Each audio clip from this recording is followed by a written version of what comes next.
everybody. Today we will be listening to Mystery Diagnosis again. Anyway, on to the video. My elbows looked different. They rotated weird. I was not aware that Lynn had hypermobility of her joints. It wasn't something that she shared with me or really anyone. But soon after the young couple gets married in 1978, Lynn can't hide her condition from Dave any longer. I worked at a daycare. I had a hard time lifting the 2-year-olds. I could feel my shoulders starting to pop out, and I could literally hear it pop. And it would actually, what they call wing out. It would almost separate from where it's supposed to lie and lie flat. I would get horrendous pain. When she can't take it any longer, Lynn quits the daycare and takes on a more low-key desk job.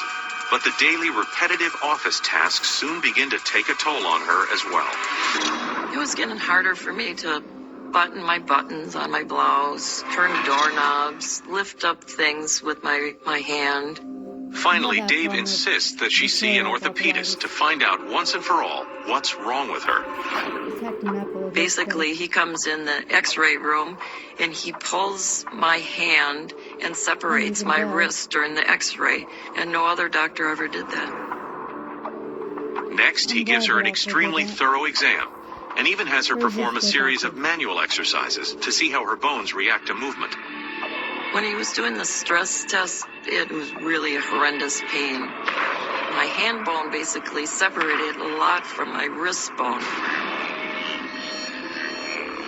The doctor explains that Lynn's fragile ligaments are so stretched out, they're literally unable to keep her bones in place anymore. This allows the dozens of bones in her hands to rub up against each other, causing friction and excruciating pain. My ligaments were stretching out, and he needed to shorten those ligaments up. He decided that he could do a surgery. Desperate to make the pain go away, Lynn agrees to the surgery. And 2 months later, she feels something in her hands that she hasn't felt since she was 15. Nothing. The wrist felt so much better, and it made me feel 10 times better knowing that this doctor actually, I believe, got down to the bottom of the problem. Over the next 4 years, Lynn undergoes 7 surgeries on various joints. It's the only way she's able to keep the pain at bay. Again and again, it was one joint and another. One would get patched up and fixed up, and then 6 months later it'd be a different joint that we had problems with.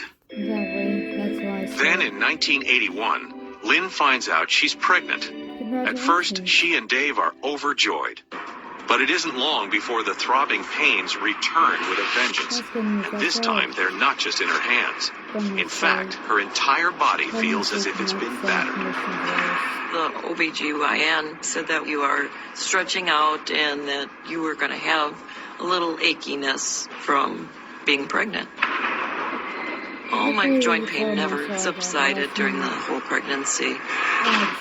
After I delivered my son, I still had that achiness all over. But before her body has any time to really recuperate, she finds out she's pregnant yet again. And this time, the agonizing pain seemed to have escalated to a degree that she has never felt before. I thought because of hormonal problems that would just continue until, your body gets back into normal shape again. But 3 months after her second boy's birth, Lynn still isn't feeling any better. The pain is constant. She begins to realize that she can't have any more children in this state and goes on the pill. And I think it was kind of a cranky mom at the time because of all the pain that I was having. There was always that question of why is all this happening? What's wrong with my mom? My knee pain was really, really a sharp pain at the time. I could hardly put weight on it. When Lynn checks in with her doctor yet again, he assures her that the crippling knee pain is simply a side effect of having paper-thin ligaments. The only thing that will help is another surgery. The next day, Lynn is wheeled into the OR. But as the surgeon inspects her knee, he realizes that the damage is far more extensive than they first thought. body doesn't. After take completing the surgeries. complicated surgery, he instructs the team to put her in a full leg cast to help stabilize her fragile knee.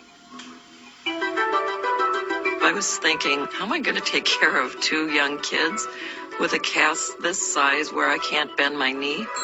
After 8 days of recovery in the hospital, the surgeon discharges her with strict orders to take it easy. But Lynn is determined to get back on her feet as quickly as she can. And a few days later, she decides to give crutches a try. I'm proud of But her. as soon as she takes her first step, she notices that something isn't quite right. I was having a little bit of pain in my calf area, which was kind of unusual because he fixed my knee. The pain is just getting worse. By the next morning, her calf is throbbing so badly that Dave insists on driving her to the emergency room. All it takes is one look at Lynn's leg, and the ER doctor knows that she's in serious trouble. I was very terrified. I didn't know what to expect. The medical team runs a battery of tests, and within an hour, they know exactly what's going on. Lynn has 3 blood clots in her leg. Yeah. At any point, these clots could break loose and travel up through her blood vessels. If they lodge in a sensitive place like the lungs, it could kill her almost instantly. There was, a very dangerous situation. I realized how quickly it could go bad. They thought they could be from my birth control pills, so they took me off immediately. Over the course of the next 8 days, they keep a close eye on Lynn as they pump her full of blood thinners to help reduce the deadly clots. I just couldn't believe I had to go back for another 8 days. When the team is confident that the young mother is no longer in danger, they release her with a 90-day supply of the blood-thinning medication.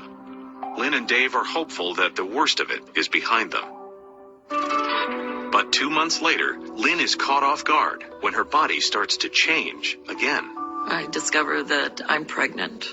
She's in a That's full leg why I cast, said. and somehow or another we managed to, do what young couples do, and she ended up getting pregnant. But the real shock is yet to come. On hearing the news, the doctor recommends that she terminate the pregnancy. He's concerned that the blood thinners she's been taking could have already done serious damage to the unborn fetus. Also, they said I could miscarry because of it. She was pretty broken up about it, and I was just trying to be there to listen and try and understand what it was we were going to do next. Lynn immediately stops taking the blood thinners and begins researching her risks. When she contacts the March of Dimes, they refer her to Luann Week, a genetic counselor. We had some uncertainty about the exact timing of her pregnancy and how far along she was. We really have to pinpoint that timing because it makes a big difference as to what the risks are. The next day, Lynn goes in for an ultrasound. Only 5 weeks along. This is good news because the baby was only exposed to the blood thinners for a brief period of time. That's true. As we often say in genetics, nothing's 100%, and so we still had to manage and cope with the fact that there was some uncertainty here. But Lynn is willing to take the very real risks, especially when she finds out that she's having a girl. I just broke out in tears because I finally was going to have my girl. During this third pregnancy, she was in constant pain. I was in more pain than ever, and I was worried about the baby and if she would have birth defects. The stress of it all is almost more than either of them can bear. But in the 34th week of her pregnancy, the couple finally hits rock bottom. All of a sudden, I felt no movement. Here I'm thinking I'm going to have a stillborn, or there's something wrong with my daughter.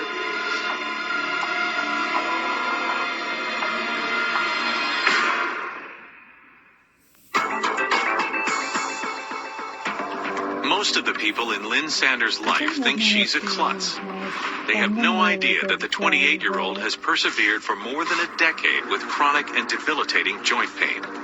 I had neighbors actually making fun of me, saying, well, what are you going to have a cast on this time? Then, during the 8th month of her third pregnancy, the baby stops moving, and the young mother knows she needs help. I immediately went to my OBGYN. He told me that I was in labor, basically, and that I was going to have the baby 6 weeks early. It's a tense 6 hours of labor, but on March 18th, 1986, Jessica Sanders is born. And even though she's premature, doctors assure Dave and Lynn that she's perfectly healthy. But Lynn is still very worried that the blood thinners could have affected her baby girl in ways that aren't yet apparent. So she checks back in with Luann Week, her genetic counselor. I asked her lots of questions about Jessica's medical history, and every question that I asked had a very normal newborn baby answer. Just to be safe, Lynn continues to take her daughter in to see Luann every 6 months. Good mother. And each time, she assures the nervous mother that all is well. At Jessica's 3-year checkup, it becomes clear that the genetic counselor is far more worried about Lynn than her daughter. Luann asked me, every time I see you, you're in a different cast. So started asking her a lot more questions about her health history. I felt it was important that I make her aware of a condition that might explain her problems. Lynn can't believe what Luann is suggesting. She spent nearly 15 years hearing that she's just different, but secretly, she's always suspected there was more going on. And how stretchy it is. Based on that type of a physical exam, in addition to her medical history, makes that diagnosis. Lynn has classic features of ehlers-danlos syndrome. Ehlers-Danlos syndrome is a disorder in which a genetic mutation disrupts the patient's production of collagen, a type of protein that acts as a glue and holds our skin, muscle, and ligaments together. Without the adequate collagen, Lynn's body quite literally began falling apart. Lynn's joint pain is a direct result of the poor collagen and the poor elasticity. Many children, their parents will describe them as being clumsy, when in fact they're trying very hard to keep their whole body in appropriate alignment. You think back and think, well, maybe she wasn't the klutz that we thought she was. It was related to this condition that she had no control over. Dr. Trepane speculates that Lynn's pain progressed slowly from her hands and wrists to other body parts because the joints that are used most often feel the wear and tear first. When Lynn was pregnant, she felt even more fatigued. We're already talking about joints that are unstable, and now you're adding the load of the pregnancy on top of that and a shifting center of gravity. All of those things then will combine to create increased joint pain. Historically, people who had classic Ehlers-Danlos syndrome had incredibly stretchy skin.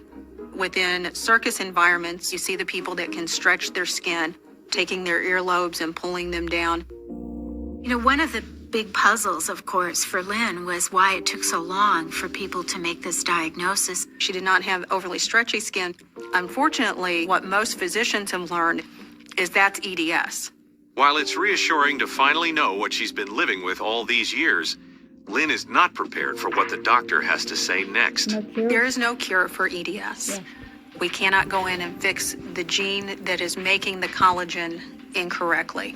We can, however, provide good pain control and good physical therapy. Lynn begins a rigorous course to strengthen and steady her joints and takes prescription medications to help manage her pain.